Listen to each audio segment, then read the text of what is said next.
श्रीमद् भगवद गीता के इस स्वाध्याय सत्र में आप सभी का हार्दिक स्वागत है।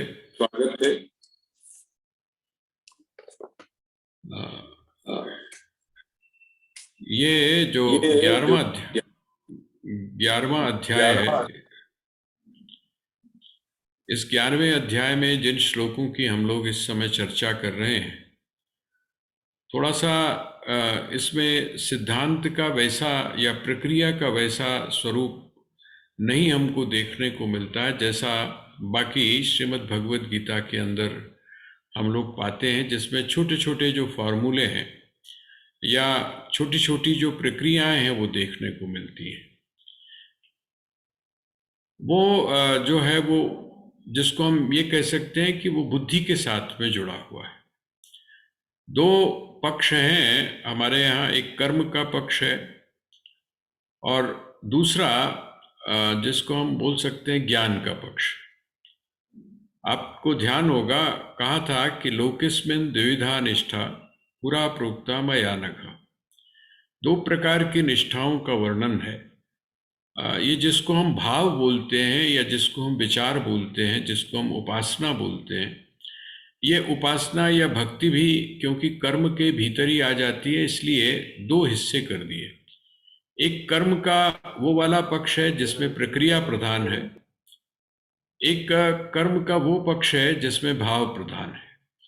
जिसमें प्रक्रिया प्रधान है उसको कर्मयोग कहा गया क्योंकि कर्म को स्वीकार कर लिया गया, और जिसमें प्रक्रिया प्रधान ना होकर भाव प्रधान है, वहाँ पर क्योंकि समर्पण की बात की गई है, इसलिए वह जो स्थान है वह स्थान हमारे यहाँ उपासना या भक्ति के रूप में कहा जाता है। तो ये दो तो बिल्कुल स्पष्ट हो गए। और तीसरा कौन सा है? तो तीसरा है ज्ञान का, जिसको सांख्य के नाम से कहा जाता है। तो ये जो तीन प्रकार की ये जो चीजें हमारे सामने बताई गई, यहाँ अब जिस जगह पर हम लोग खड़े हैं, 11वें अध्याय में जिस जगह पर हम लोग खड़े हैं, ये स्थान कौन सा है? सबसे पहली बात तो ये कि यहाँ पर सिद्धांत की बात नहीं हो रही है।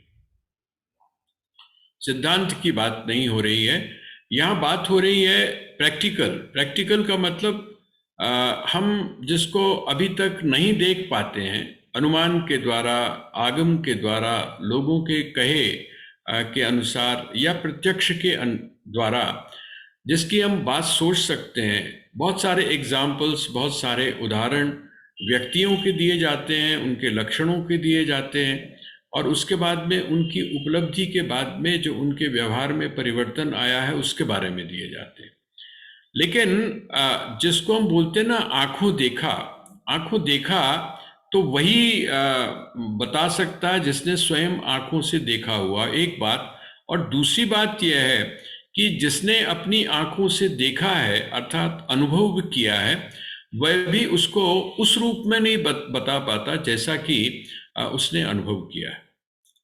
जैसा उसके पास में शब्द होते हैं, जैसे उसके पास में संस्कार होते हैं, जैसी उसके पास में भाषा होती है, वो उसी का प्रयोग करके और हमको समझाने की कोशिश करता है। और अगर ये सब चीजें भी अगर आप एक तरफ हटा दें, तो एक स्थिति ऐसी भी आ जाती है जहां पर कि हम मौन के द्वारा, आपने देखा होगा कि जो बच्चे बोल नहीं सकते हैं, जो लोग बोल नहीं सकते हैं, वो भी क्या करते हैं, इशारों से समझाते हैं। वो भी एक बात है, वो भी एक तरीका है अपनी बात को समझाने का। मतलब तो यह है कि हमको बात समझ में आनी चाहिए।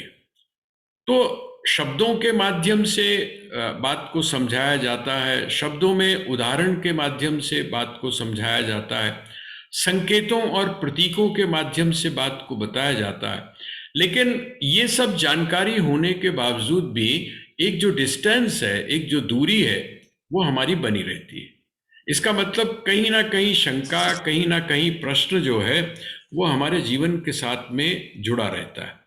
ये जो स्थिति है 11वें अध्याय की, जो स्थिति है, इस 11वें अध्याय की स्थिति में जो वो देख रहा है, और जिस देखते समय भगवान के उस विराट रूप को देखते हुए, आप बिल्कुल ऐसे समझ लीजिए कि आप वो एक स्थान होता है जहां पर तारों के बारे में आपको पुस्तकों में बताया जाता है, आकाश क्या है, आकाश गंगा क्या है, ये सारी चीजें आपको पुस्तकों में बताई जाती है।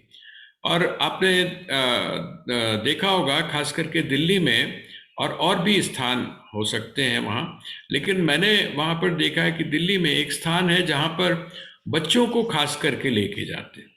और जिस समय बच्चों को वहाँ के पर लेकर जाते हैं और वो जो हॉल है पूरा, उस हॉल में जब बिठा देते हैं, बिठाने के बाद वहाँ पर वो जो चीज़ देखते हैं, वहां पर वो जो चीज देखते हैं उसका अनुभव या उसका जो एक्सपीरियंस होता है उसमें, और वो जो टेक्स्ट बुक उन्होंने वहां पर पढ़ी है क्लास के अंदर, टीचर ने या मैडम ने जो पढ़ाया उसको, उसमें और उसके अंदर जमीन आसमान का आपने देखा होगा कि जिस समय उनको दिखाया जाता है कि अरे चंद्रमा से यहाँ आने में जो प्रकाश है उसको कितना समय लगता है, अमुक स्थान से यहाँ तक प्रकाश पहुँचने में कितना समय लगता है, ये जो हमको छोटे छोटे तारे दिखाई दे रहे हैं ये छोटे नहीं हैं बल्कि ये बहुत बड़े हैं।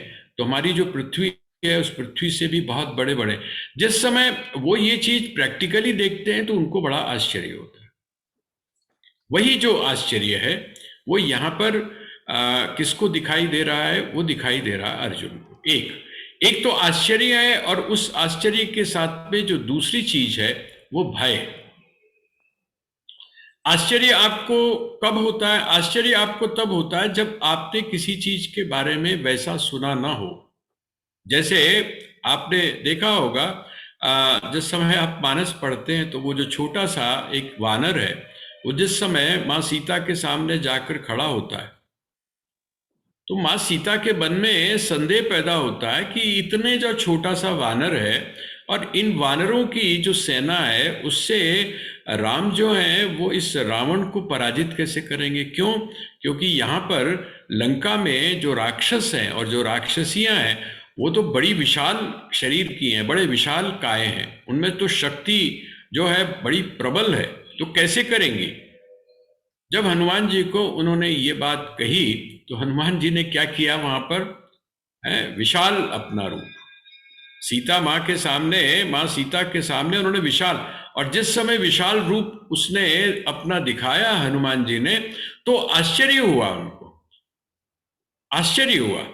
और वो जो आश्चर्य है वही यहाँ पर है कि जिसको उन्होंने बिल्कुल छोटा सा कृष्ण समझा हुआ था, वो कृष्ण वास्तव में कृष्ण उस रूप में नहीं है, बल्कि वो कृष्ण तो अत्यंत विशाल है जिसको हम लोग विराट बोलते हैं। और जिस समय आप विराट शब्द का प्रयोग करते हैं, देखिए दो शब्दों का प्रयोग यहां पर आता है, एक तो आता है विराट और एक आता है विश्व। एक है विराट और दूसरा है विश्व। विश्व का अर्थ क्या? विश्व का अर्थ है ये जो जगत है, ये जो जगत है, ये जगत के रूप में विश्व शब्द का प्रयोग आया। इसका मतलब ये समस्त जो विश्व है ये क्या है? ये परमात्मा के अतिरिक्त और कुछ नहीं है। और फिर मैं दोबारा से आपको थोड़ा सा स्मरण करवा रहा हूं, भगवान ने कहा एकांशेन स्थितो जगत।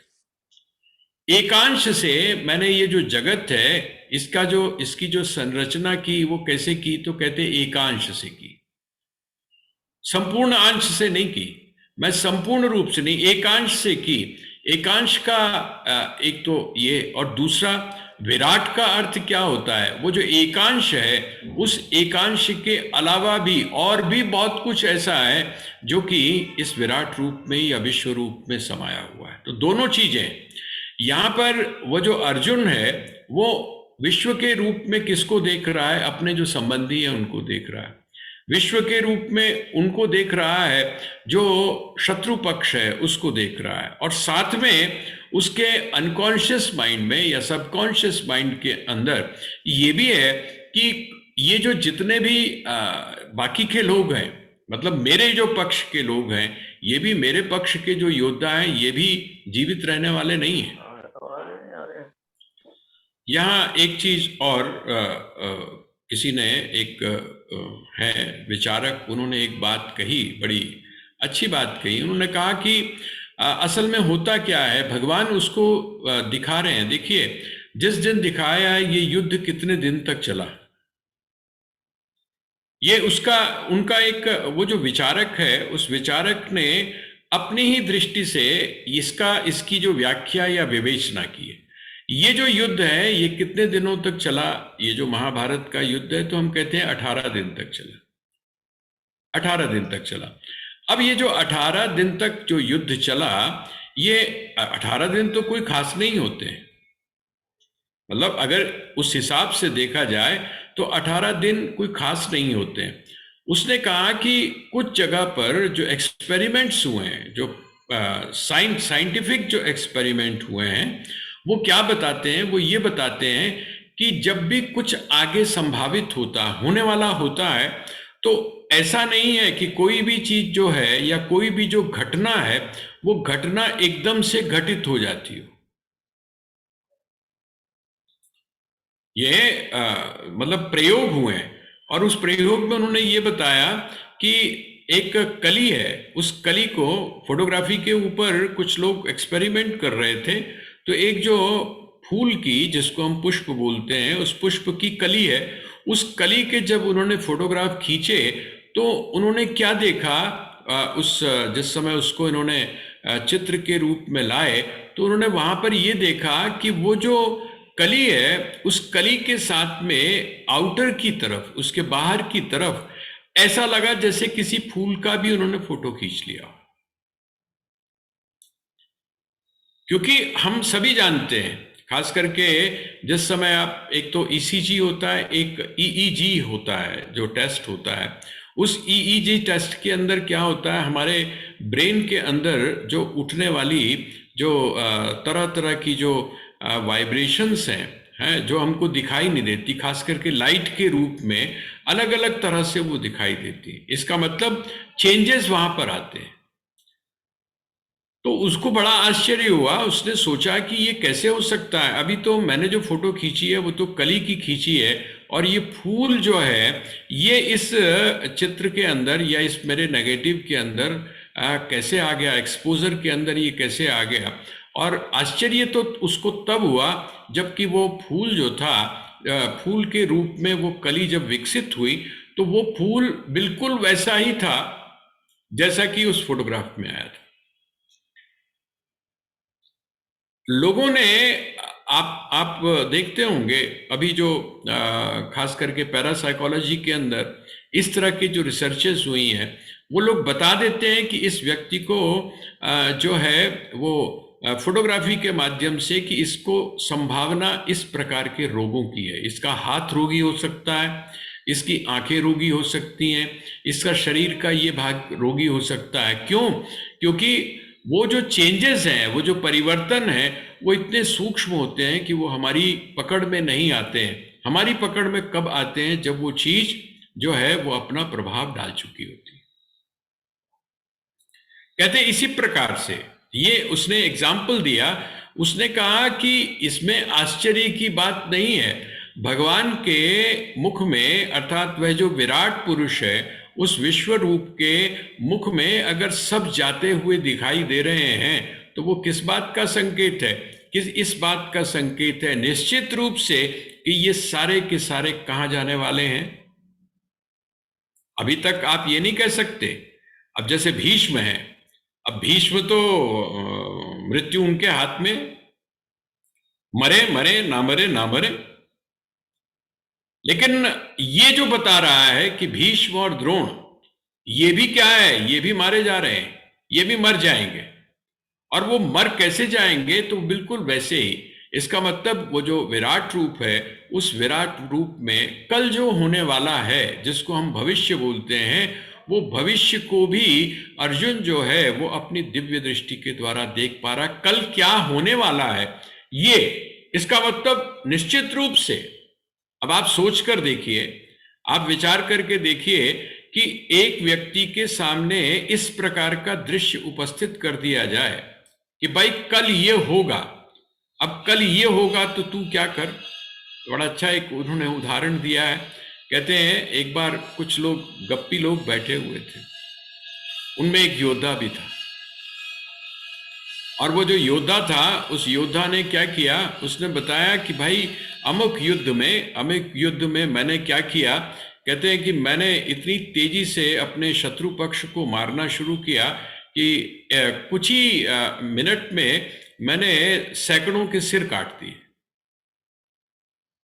तो उसने कहा कि अच्छा, सैकड़ों के तुमने सिर काट दिए। तो एक वहां बैठा हुआ था, हर सभा के अंदर कुछ लोग ऐसे होते हैं जो बड़ा प्रवोक होते हैं। जब कोई बोल रहा होता है तो उनको लगता है कि अगर हम ना बोले तो बात नहीं बनेगी, तो कुछ ना कुछ तो बोलना चाहिए, चाहे वो झूठ हो चाहे वो सच हो, बोलना चाहिए। तो एक सज्जन वहां पर बैठे हुए थे, उन्होंने कहा अरे ये तो कुछ भी नहीं हुआ, मैं एक युद्ध में गया था और मैंने वहां पर क्या किया, कुछ ही समय में एक जो जितने समय में तुम बता रहे हो इतने कम समय में मैंने सैकड़ों लोगों के जो टांगे थी वो काट दी।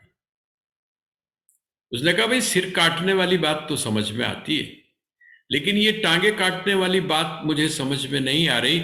उसने कहा इसका मतलब क्या है? इसका मतलब ये है कि उनके सिर तो पहले ही कटे हुए थे। उनके जो सिर थे जिनको मारा, उनके सिर पहले ही कट चुके थे। तो तुमने क्या किया? कहते मैंने उसके पैरों को काटा, और जब पैरों को काटा तो अब वो पैरों को काट करके और क्या कह रहा है कि मैंने इतने लोगों को अर्थात अपने शत्रुओं को मार लिया। भगवान संकेत ये कर रहे हैं कि ये क्या है, सिर तो इनके कट चुके हैं। ये जितने भी हैं, जितने भी योद्धा हैं, इन योद्धाओं के सिर तो कट चुके हैं। अब तू क्या कर, तू सिर्फ इनके पैर काट ले। उसी उदाहरण के साथ जोड़कर देखिए, तू पैर काट ले, और जब पैर काट लेगा तो तू क्या बन जाएगा? तू निमित्त बन जाएगा। लोग क्या कहेंगे कि देखो अर्जुन ने मारा। वास्तविकता क्या है? वास्तविकता यह है कि वो धीरे धीरे धीरे धीरे करके मृत्यु के मुख में जा रहे हैं। तो ये जो यहाँ पर जो रूप भगवान का उन्होंने बताया है, और उसमें अलग अलग तरह से मेन जो जो इसका जिसको बोल सकते हैं ना कि इसका जो वो है वो यही है कि हम सारे के सारे उस मृत्यु की तरफ जो है वो चुंबकीय शक्ति के की तरह खिंचे हुए चले जा रहे हैं। अब ये आज नहीं मरेंगे तो कल मरेंगे, कल नहीं मरेंगे तो परसों मरेंगे। मृत्यु जो है वो मृत्यु तो अवश्यम भावी है। भगवान यहां पर अपना जो लक्ष्य है वो लक्ष्य उन्होंने बता दिया कि कालोस्मि। अगर तुम अर्जुन मेरे स्वभाव को अगर तू जानना चाहता है तो तुझको मेरी प्रवृत्ति को भी समझना होगा। देखिए, जब तक आप किसी की प्रवृत्ति को नहीं समझेंगे, आप प्रवृत्ति के माध्यम से उसके स्वभाव को जानते हैं। एक व्यक्ति है, उस व्यक्ति के स्वभाव को अगर आपने पाना हो, स्वभाव का मतलब क्या होता है? स्वभाव का अर्थ होता है भीतर, आपके भीतर जो बैठा हुआ, जिसको हम अगर थोड़ा सा समझ लें, जो ओ है ना, SOR, आपको ध्यान आ जाएगा। एक हमने फॉर्मूला यहाँ पर डिस्कस किया था, SOR। S का मतलब होता है स्टिमुलेशन, जो बाहर से आपको उद्दीपन मिल रहे हैं। O का मतलब होता है ऑर्गेनिज्म, और R का मतलब होता है रिएक्शन। ये जो स्टिमुलेशन जो आपको बाहर से मिल रही है आपकी ज्ञानेंद्रियों के माध्यम से, और आप जो उसके लिए रिएक्शन कर रहे हैं, वो सभी का एक जैसा नहीं होता। और आपका एक जैसा तो छोड़िए, कभी कभी तो आप एक एक क्षण बदलते रहते हैं आपका भी। तो इसका मतलब क्या हुआ? आपका जो O है, O का मतलब ऑर्गेनिज्म जो है, अर्थात आप जो हैं, आप जैसे अपने भीतर होते हैं, है ना, उसी तरीके से आप रिएक्ट करते हैं। तो आपकी जो प्रवृत्ति है, उस प्रवृत्ति के द्वारा आपने घरों में देखा होगा कि यार उसको मत बताना नहीं तो नाराज हो जाएगा। क्यों? उसकी जो प्रवृत्ति है वो किस प्रकार की है, उसका जो रिएक्शन है वो किस प्रकार का होगा। आपको पता है कि उसका रिएक्शन क्यों? क्योंकि आपने उसके स्वभाव को जाना है। और दूसरी तरफ आप क्या कहेंगे?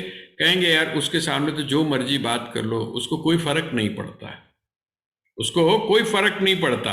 ये जो उसकी प्रवृत्ति है, उस प्रवृत्ति के माध्यम से, अर्थात कर्मों के माध्यम से आप उसको जानने का प्रयास कर रहे हैं। भगवान कहते हैं जहां तक मेरी प्रवृत्ति का सवाल है, तो मेरी प्रवृत्ति इस समय कौन सी है?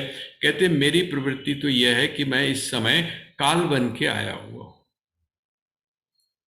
इस समय मेरी प्रवृत्ति जो है वो काल बन के आया हूं, और मैं जब काल बन के आया हूं तो काल क्या करता है? काल तो प्राणी हैं, उन प्राणियों को उनके कर्म के अनुसार अपने मुख में डालता है, और जो कर्म है उस कर्म को देखते हुए महाभारत के जितने भी कैरेक्टर हैं, मैं आप सबसे निवेदन करूंगा कि आप शांति पर्व जरूर पढ़िए। श्रीमद् भगवत गीता को यदि आपने सही प्रकार से समझना है तो शांति पर्व को आप पढ़िए, क्योंकि वहां पर भी जो स्थिति है, जो प्रमुख चरित्र है शांति पर्व प्रारंभ होने पर, उसमें और श्रीमद् भगवत गीता जब शुरू होती है, इन दोनों में जो चरित्र हैं वो दोनों एक ही जैसे हैं। यहां पर जो मेन कैरेक्टर है वो कौन है? ये पहला अध्याय विषाद योग के नाम से कहा गया, और वो विषाद किसको होता है? वो विषाद होता है अर्जुन को।